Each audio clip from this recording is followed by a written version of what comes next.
So let's talk about business credit scores and what's a good business credit score. So I'll let you guess for a moment in your mind what you think a good business credit score might be.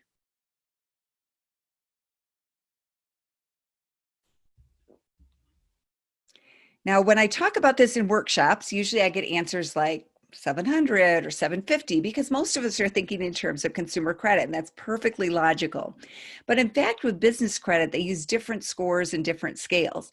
So Experian only uses the IntelliScore and IntelliScore Plus, and the range for both is 0 to 100, and 80 100 is a great score. So in a NAV account, you'd see an A if you have that score range.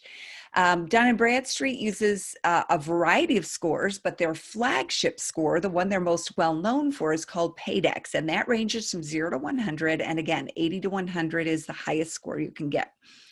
And then Equifax has a variety of scores with all different kinds of ranges, and the one that we show in a NAV account is the delinquency score, 224 to 580.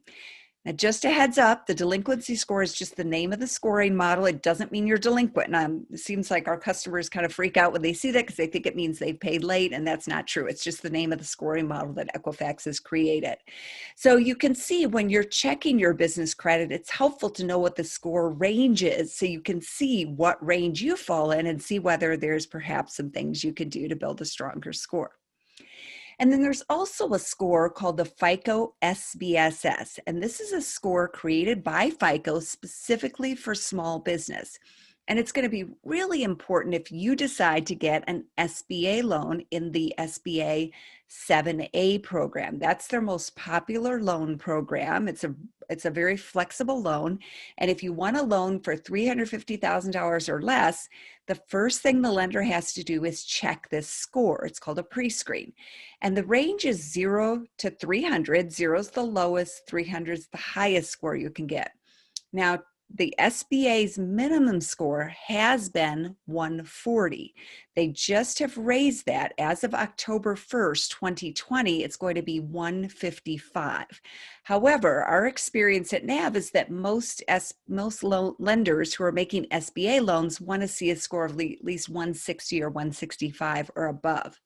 Now, what's interesting about this score is it can combine the business credit of the business and the personal credit data of the owners, up to 5 owners. So anybody who has at least 20% ownership in the business, they will be subjected to a credit check if they're applying for an SBA loan.